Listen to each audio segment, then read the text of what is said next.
Hello दोस्तों, स्वागत है आपके अपने YouTube channel BK physics master में। और फिर से हाजिर हूँ क्लास 12 फिजिक्स के चैप्टर नंबर 7 गतिमान आवेश तथा चुंबकीय क्षेत्र के सभी महत्वपूर्ण डेरिवेशन का खात्मा करने के लिए। और आज जानते हैं कौन कौन से डेरिवेशन का खात्मा होने वाला है। तो पहला डेरिवेशन होगा बायो-सैवर्ट का नियम। बायो-सैवर्ट का नियम आज बहुत शानदार तरीके से होने वाला है। फिर देखेंगे धारावाही वृत्ताकार लूप अथवा कुंडली के केंद्र पर चुंबकीय क्षेत्र का व्यंजक देखेंगे।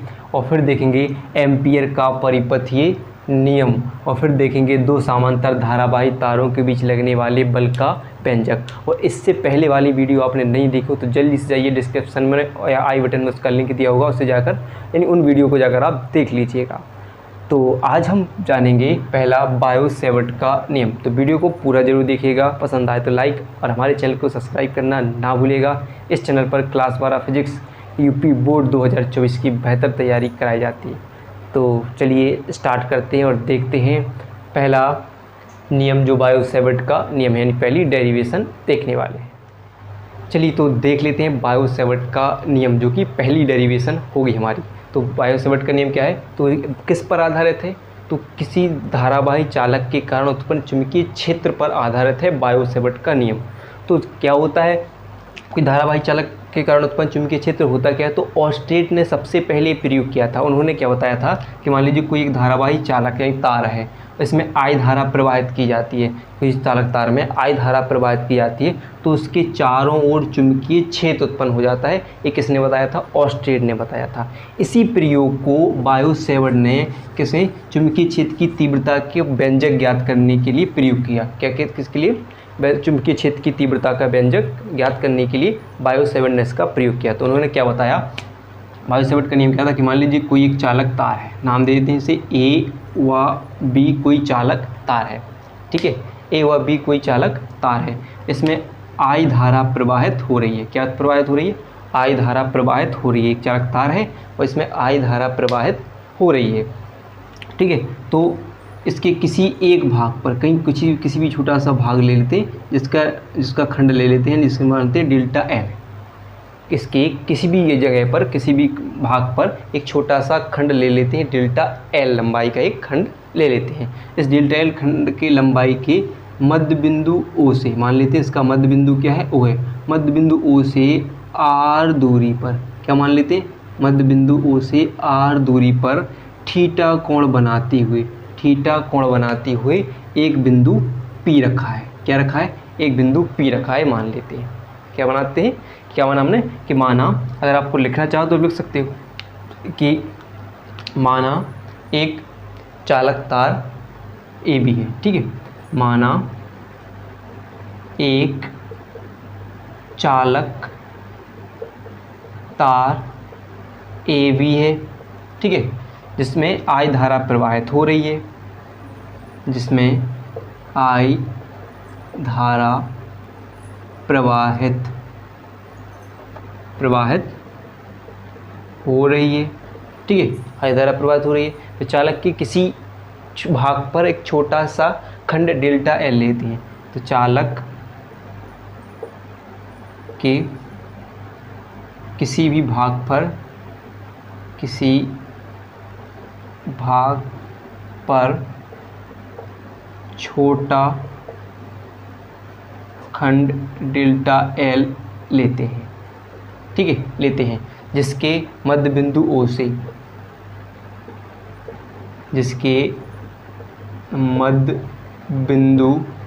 ओ से, आर दूरी पर थीटा कोण बनाते हुए एक बिंदु पी स्थित है, ठीक है, एक बिंदु पी है, जहाँ पर क्या होगा, अब क्या बताया था कि अगर चालक तार में धारा प्रवाहित की जा रही हो तो उस किसी भी दूरी पर यानी इसके चालक तार के चारों ओर एक चुंबकीय क्षेत्र उत्पन्न हो जाता है।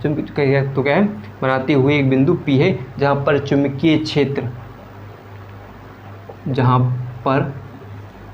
जिस पर स्थित कह सकते, जिस पर स्थित चुंबकीय क्षेत्र कह सकते, जिस पर उत्पन्न चुंबकीय क्षेत्र की तीव्रता निम्न बातों पर निर्भर करती है। निम्न बातों पर निर्भर करती है। निम्न बातों पर निर्भर करती है तो क्या होगी, ये कौन कौन सी बात होंगी? तो पहला क्या होगा, फर्स्ट बात होगी। पहली बात कौन सी होगी कि जो कि चालक तार, जो चुंबकीय क्षेत्र की तीव्रता चालक तार में प्रवाहित धारा के अनुक्रमानुपाती होती है। तो क्या होगी कि चुंबकीय क्षेत्र की तीव्रता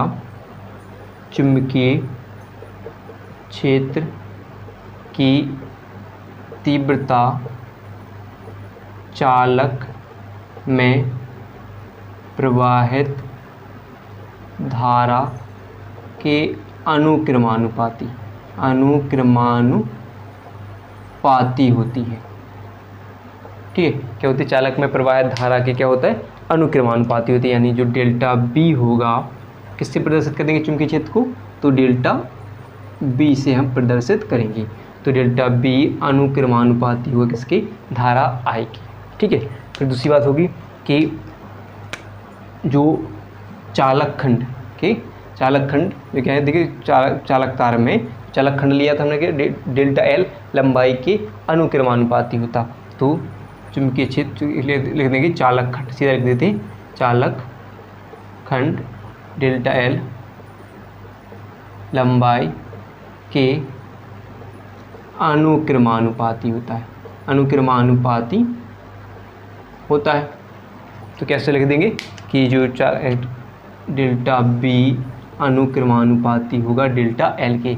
आप नाम देते जाइए, समीकरण 1 और समीकरण 2 नाम दे दीजिए।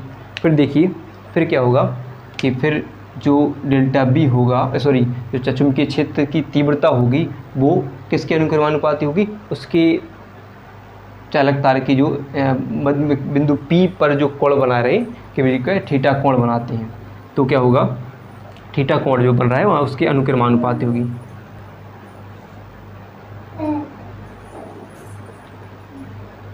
चालक खंड तथा दूरी के बीच ज्या के अनुक्रमानुपाती होगा। ज्या मतलब उसके बीच बनने वाला कोण है, यानी थीटा ज्या यानी कौन, थीटा कोण। तो डेल्टा बी अनुक्रमानुपाती होगा ज्या के लिए साइन लिखते हैं और क्या होगा, थीटा हो जाएगा। जैसे नाम दे देंगे समीकरण 3 नाम दे देंगे। फिर क्या होगा, फिर जो चौथा मान होगा यानी जो दूरी के वर्ग के व्युत्क्रमानुपाती होगा। तो दूरी के वर्ग के व्युत्क्रमानुपाती होगा। ठीक है, या होगी, ठीक है, कुछ भी लिख सकते हो कि व्युत्क्रमानुपाती चुंबकीय क्षेत्र की तीव्रता किसके अनुक्रमानुपाती होगी, तो दूरी के वर्ग के व्युत्क्रमानुपाती हो जाएगी। तो क्या हो जाएंगे कि डेल्टा बी व्युत्क्रमानुपाती के लिए लिखते हैं 1/r²। तो क्या हो जाएगा 1/r²। इसे नाम दे देंगे आप 4 नाम दे देंगे। ठीक है, 4 नाम दे देंगे। तो अब इतना भाग हो गया, क्या क्या पढ़ लिया हमने। तो जो हो गया लिखे चालक जो किसके धारा के अनुक्रमानुपाती होती है, चालक तार की जो खंड की लंबाई के अनुक्रमानुपाती हो जाएगी, और चालक खंड तथा दूरी के बीच यानी चालक खंड डेल्टा एल और दूरी आर के बीच बनने वाले कोण के क्या होते हैं ज्या के अनुक्रमानुपाती होती है, दूरी के वर्ग के व्युत्क्रमानुपाती होती है। अब हम इसको करते हैं साफ और फिर यहाँ पर लिख देते हैं कि अगर चारों समीकरणों को संयुक्त रूप से लिखने पर, ठीक है, क्या लिख देंगे, चारों समीकरणों को संयुक्त रूप से लिखने पर। तो चारों समीकरणों को, ठीक है, समीकरणों को संयुक्त रूप से लिखने पर, ठीक है, तो क्या हो जाएगा, यानी हो जाएगा आपका जो डेल्टा बी हो जाएगा, डेल्टा बी अनुक्रमानुपाती, ठीक है, आई डेल्टा एल साइन थीटा, इन सब के क्या था, अनुक्रमानुपाती था। तो दूरी के वर्ग की क्या था, व्युत्क्रमानुपाती। तो इनको लिख देते हैं। तो अगर हम अनुक्रमानुपाती का चिन्ह हटाते हैं तो यहाँ पर आ जाएगा के, ठीक है, आई डेल्टा एल साइन थीटा बटे r², जहाँ पर के क्या होगा, के एक स्थिरांक होगा, ठीक है, क्या हो जाएगा, स्थिरांक, जिसका मान आप लिख सकते हो μ0/4 लिख सकते हो, या लिख सकते हो k की जगह क्या लिख सकते हो μ0/4। तो हम लिख दें, या तो डेल्टा b बराबर μ0/4 इंटू आई डेल्टा एल साइन थीटा बटे आर स्क्वायर, और यही हो जाएगा बायो-सेवर्ट का नियम हो जाएगा, यानी चुंबकीय क्षेत्र की तीव्रता के लिए बायो-सेवर्ट का नियम हो जाएगा। क्योंकि यहाँ पर जो μ0 होगी निर्वात, ठीक है, क्या होगी, निर्वात की चुंबकशीलता, क्या है, निर्वात की चुंबकशीलता। इसका मान अपना फिक्स होता है, इसका मान हो जाता है 4 पाई गुणे 10⁻⁷ इसका मान फिक्स होता है, ये भी ध्यान रखना, ठीक है, इसका मान फिक्स होता है। तो चलिए अगले डेरिवेशन का खात्मा करने के लिए चलते हैं और इसको करते हैं साफ। चलिए तो देख लेते हैं डेरिवेशन नंबर 2, जो कि है वृत्ताकार धारावाही कुंडली के केंद्र पर उत्पन्न चुंबकीय क्षेत्र। बहुत ही शानदार तरीके से जानने वाले। तो यहाँ पर देखा है, चित्र बना हुआ है, यहाँ पर लिखी हुई है भाषा। पहले हम चित्र को से भाषा को समझेंगे और फिर डेरिवेशन का खात्मा कर देंगे। तो चलिए देखते हैं कि मान लेते हैं एक आर त्रिज्या के, देखिए माना आर त्रिज्या का एक वृत्ताकार तार कुंडली के रूप में मुड़ा हुआ है। तो एक आर त्रिज्या का वृत्ताकार तार है जो कुंडली के रूप में मुड़ा हुआ है और एक कुंडली कागज के तल पर स्थित है, यानी क्या है कि कुंडली कागज के तल में है तथा इसमें जो आई एम्पियर की धारा है वो किस दिशा में बह रही है, वामर दिशा में इसमें बह रही है, प्रवाहित हो रही है। ठीक है, तो क्या पढ़ लिया कि माना कि आर त्रिज्या का एक वृत्ताकार तार है जो कुंडली के रूप में मुड़ा हुआ है, कुंडली कागज के तल में है, तो इसमें जो आई एम्पियर की धारा वामावर्त दिशा में प्रवाहित हो रही है। कुंडली के केंद्र ऊपर चुंबकीय क्षेत्र हमें ज्ञात करना है, यानी कहाँ पर, कुंडली के केंद्र पर हमें चुंबकीय क्षेत्र ज्ञात करना है, जो कि हमारा क्वेश्चन भी है। ये केंद्र पर उत्पन्न चुंबकीय क्षेत्र का व्यंजक हमें निकालना है। तो कैसे निकालेंगे, तो हम मान लेते हैं किसी जगह पर तो कुंडली अनेक छोटे छोटे धारा खंडों से मिलकर बनी होती है। मानते हैं कुंडली छोटे छोटे खंडों से, धारा खंडों से मिलकर बनी होती है। तो वहाँ हम क्या करते हैं कि माना एक अत्यंत छोटा धाराखंड ए बी है, मान लेते हैं एक छोटा अत्यंत धाराखंड ए बी ले लेते हैं। क्या लेते हैं, ए बी ले लेते हैं, ले लिया। तो जिसकी लंबाई डेल्टा एल है, तो बायो-सेवर्ट के नियमानुसार धाराखंड के केंद्र ऊपर चुंबकीय क्षेत्र, तो हम बायो-सेवर्ट का नियम पढ़ चुके हैं कि अगर कोई छोटा सा अल्पांश लेते हैं यानी खंड लेते हैं तो उसके मध्य बिंदु ओ से आर दूरी पर एक बिंदु पी होता है, जहाँ पर एक चुंबकीय क्षेत्र की तीव्रता क्या होती है, तो चुंबकीय क्षेत्र की तीव्रता क्या हो गई थी, हमने बायो-सेवर्ट का नियम निकाला, तो डेल्टा बी बराबर μ0/4 पाई इंटू आई डेल्टा एल साइन थीटा बटे आर स्क्वायर क्या हो गई थी, ये हो गया था बायो-सेवर्ट का नियम हो गया था। ठीक है, इसे आप समीकरण 1 नाम दोगे। चूँकि आप देखोगे जो कुंडली है जो कुंडली की त्रिज्या है, ठीक है, त्रिज्या है वो क्या है, आर है, और यहाँ पर देखोगे कि हमें क्या ज्ञात करना है कि डेल्टा बी बराबर μ0/4 पाई इंटू आई डेल्टा एल साइन थीटा। तो यहाँ पर देखोगे मान करते हैं साइन थीटा का मान, तो साइन थीटा का मान होता क्या है कि जो भी परिधि होती है वो त्रिज्या पर क्या होती है, लंबवत होती है। जो परिधि होती है वो त्रिज्या के लंबवत होती है, तो लंबवत के लिए साइन थीटा का मान कितना होता है, 90 अंश हो जाता है। कितना होता है, 90 अंश। तब लिखेंगे तो डेल्टा बी बराबर μ0/4 पाई इंटू आई डेल्टा एल साइन 90 अंश बटे आर स्क्वायर। और हम पढ़ चुके कि साइन 90 अंश का मान आप जानते हो कितना होता है, 1 होता है। तो क्या हो जाएगा, डेल्टा बी बराबर μ0/4 पाई इंटू आई डेल्टा एल बटे आर स्क्वायर क्या हो जाएगा, आर स्क्वायर हो जाएगा। तो इसे कोई आप समीकरण नाम दे दोगे, 2 नाम दे दोगे। ठीक है, ए निकल आया आपका, निकल आ जाएगा। क्यों निकला ये, साइन थीटा का मान क्या माना कि जो परिधि होती है वो त्रिज्या के लंबवत होती है, इसलिए लंबवत के लिए हमने क्या लिया, साइन 90 अंश। 90 अंश का मान कितना हो गया, 1 होता है। फिर देखेंगे हम, चूँकि आप देखोगे कि अभी तो हमने किस भाग के लिया है, किस लिया है, छोटे से भाग यानी डेल्टा बी, चूँकि चालक खंड के छोटा सा धारा खंड लिया, खंड क्या लिया, ए बी लिया, सॉरी क्या लिया हमने यहाँ पर, क्या लिया, ए बी लिया, ए बी है, डेल्टा एल नहीं क्या है, ए बी है। अगर हम मान लें कि संपूर्ण जो है संपूर्ण धारावाही चालक के कारण यानी संपूर्ण खंड के कारण यानी संपूर्ण धारावाही खंड के कारण केंद्र पर उत्पन्न चुंबकीय क्षेत्र, तो अगर हम लिख दें कि संपूर्ण संपूर्ण, ठीक है, संपूर्ण धारा खंडों के कारण कुंडली के केंद्र पर उत्पन्न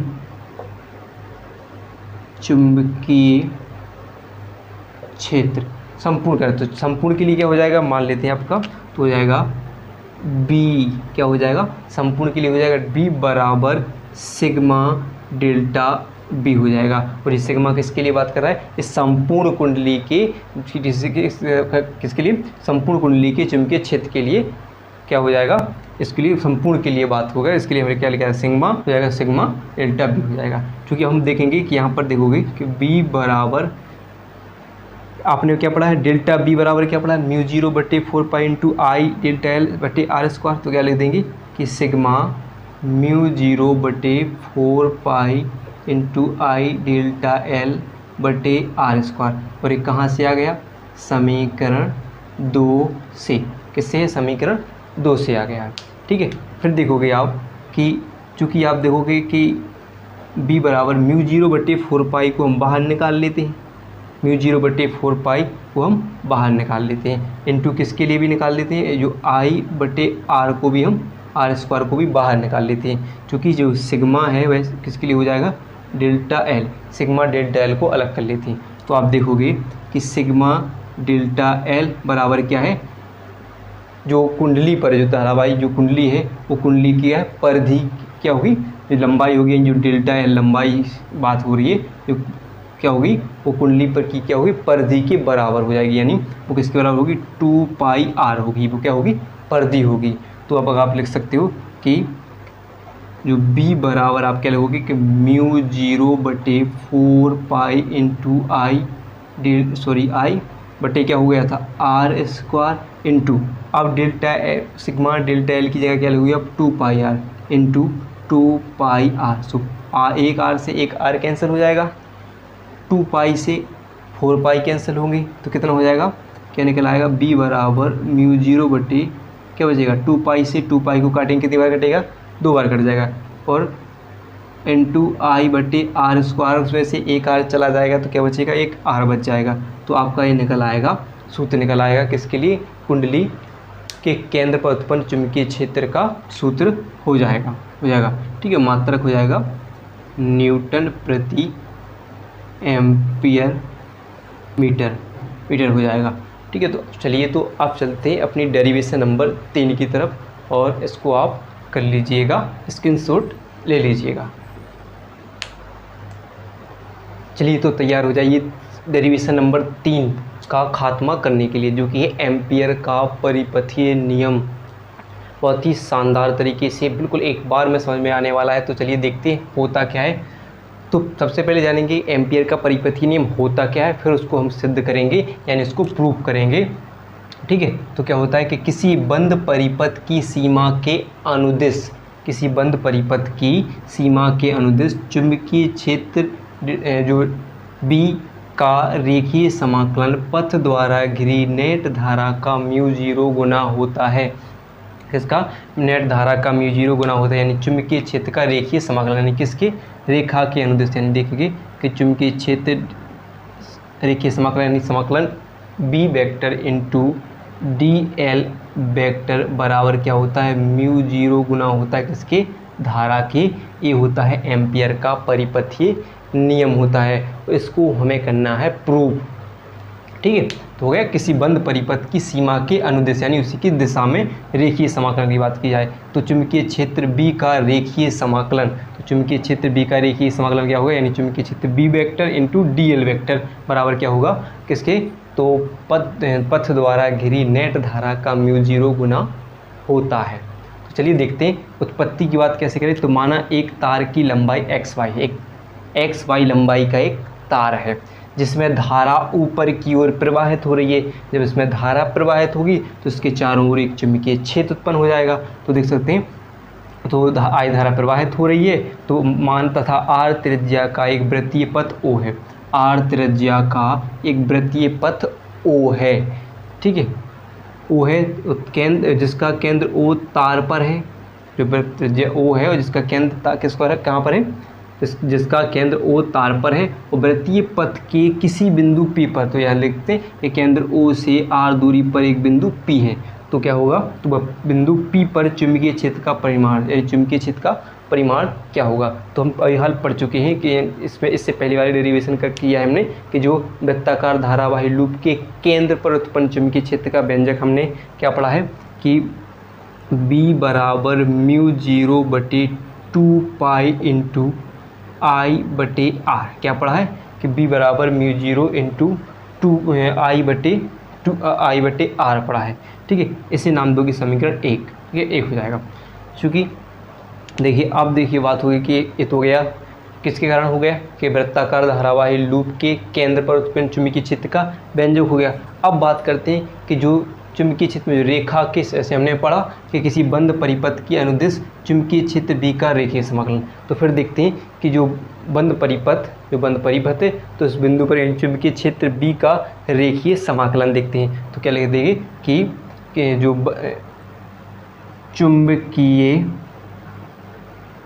क्षेत्र B का रेखीय समाकलन, बिल्कुल सिंपल तरीके से जानिए, ज़्यादा बकवास ना करते हुए, समाकलन, ठीक है, सिर्फ किसके अनुदिश, किसी बंद परिपथ के अनुदिश चुंबकीय क्षेत्र B का रेखीय समाकलन। तो चुंबकीय क्षेत्र B का रेखीय समाकलन क्या हो जाएगा, तो हम पढ़ चुके थे जैसे कि समाकलन B vector into DL vector हो जाएगा, जो बराबर होगा, यानी एक फॉर्मूला हो जाएगा कि A vector into B vector बराबर होता है AB कॉस थीटा। क्या उसके लिए AB कॉस थीटा होता है। तो यहाँ पर क्या है हमारा B वेक्टर और DL वेक्टर है, B vector into DL vector है, तो यहाँ पर A होगा और B हो जाएगा, तो इनके बराबर क्या आ जाएगा AB कॉस थीटा। तो यहाँ पर हमारा क्या हो जाएगा कि समाकलन भी लगा देंगे और क्या हो जाएगा B DL कॉस थीटा, क्या हो जाएगा कॉस थीटा।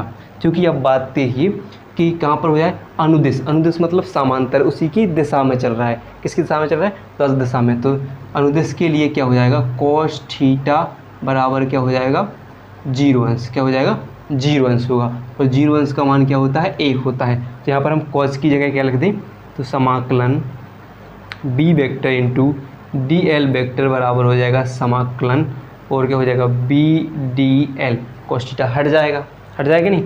अब देखिए यहाँ पर चलते हैं तो देखते हैं कि समाकलन B vector into DL vector बराबर, क्योंकि यहाँ पर देखिए B को हम बाहर निकाल देते हैं, समाकलन DL को अंदर करते हैं, ठीक है, DL को अंदर करते हैं। क्योंकि यहाँ पर देखिए जो त्रिज्या है वो त्रिज्या की यहाँ पर देखिए जो DL यानी जो डेल्टा L मान लेते हैं, डेल्टा L क्या है यहाँ पर परिधि है, यानी देखिए जो डेल्टा L क्या होगी इस केंद्र O पर की क्या होगी परिधि हो जाएगी। तो यहाँ पर देंगे चूँकि यहाँ पर देंगे चूँकि समाकलन डेल्टा L बराबर क्या है परिधि है कि जो बंद परिपथ है इसकी क्या है परिधि, क्या है डेल्टा L है। तो परिधि क्या हो जाएगी, यानी डेल्टा L बराबर क्या हो जाएगा, यानी DL बराबर क्या हो जाएगा, डेल्टा के दो या DL के दो, तो क्या हो जाएगा 2 पाई R। तो क्या होगी इस वृत्ताकार पथ की परिधि क्या हो जाएगी 2 पाई R हो जाएगी। तो यहाँ पर लिख देंगे हम समाकलन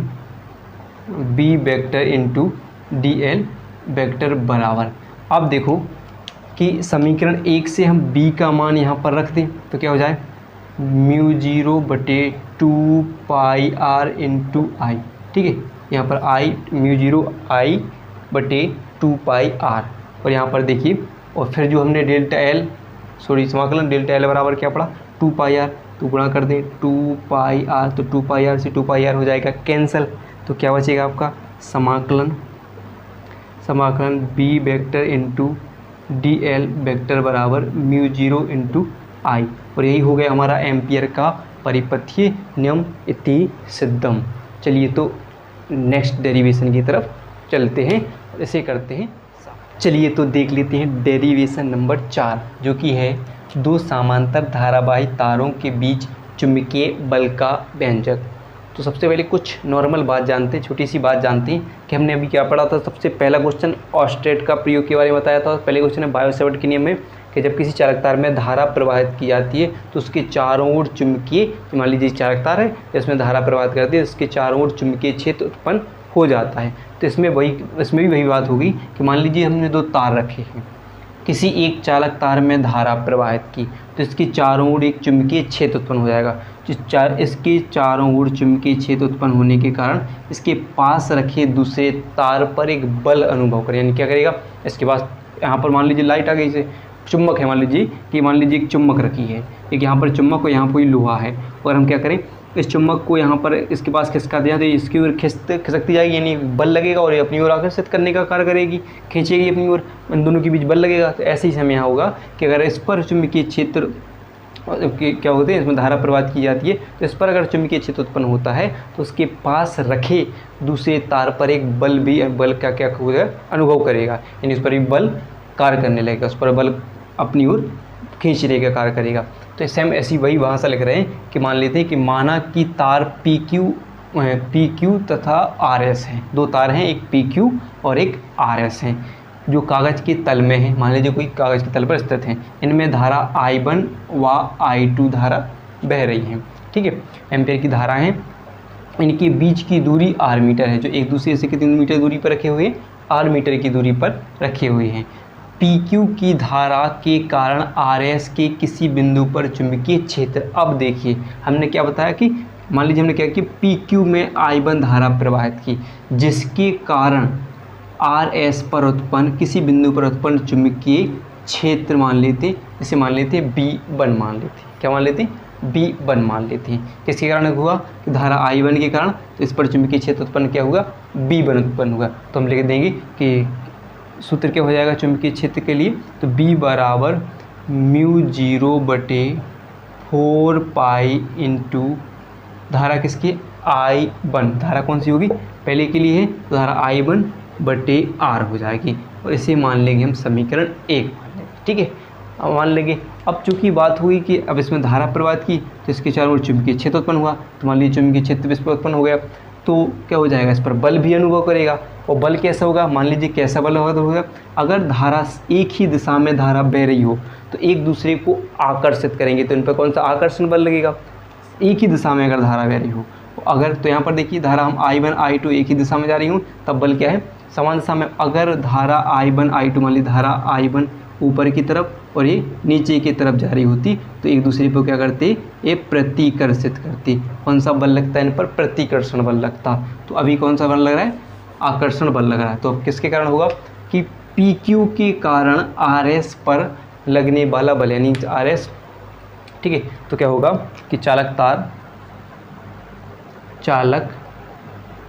तार RS की L मीटर लंबाई पर लगने वाला बल, ठीक है, L मीटर की लंबाई पर लगने वाला बल, तो कौन सा किसके कारण लग रहा है, F, क्या होगा, बल कौन सा लग रहा है, F लग रहा है, क्योंकि क्या हो जाएगा B1, मान लेते किसके कारण लग रहा है कि धारा I1 की, तो चुंबकीय क्षेत्र क्या उत्पन्न हुआ, तो B1, तो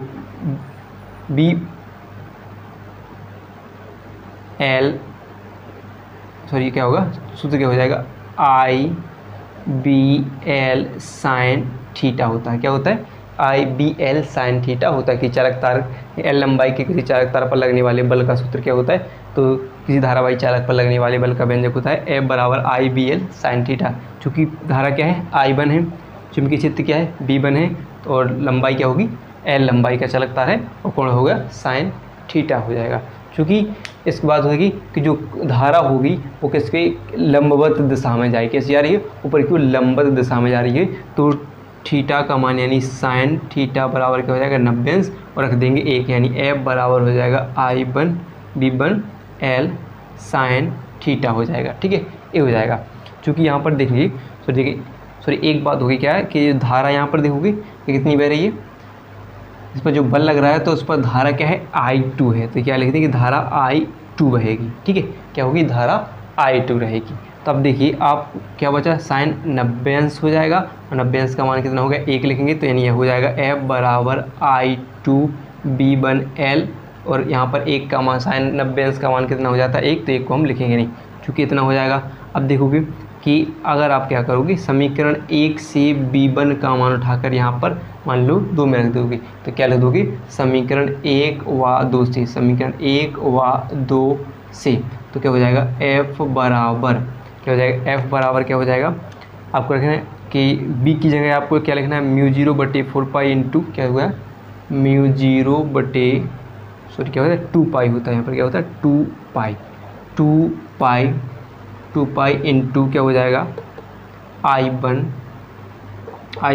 और एक और क्या है I2 है, I2 बटे क्या हो जाएगा R और लंबाई L हो जाएगी, क्या हो जाएगी, लंबाई L हो जाएगी।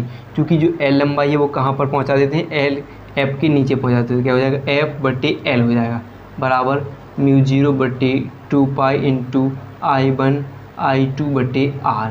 ये हो जाएगा किसके लिए, दो समांतर धारावाही तारों के बीच लगने वाले बल का व्यंजक हो जाएगा। ठीक है, हो जाएगा। तो वीडियो पसंद आई हो तो वीडियो को लाइक और चैनल को सब्सक्राइब करना ना भूलिएगा। वीडियो देखने के लिए आपका बहुत बहुत धन्यवाद।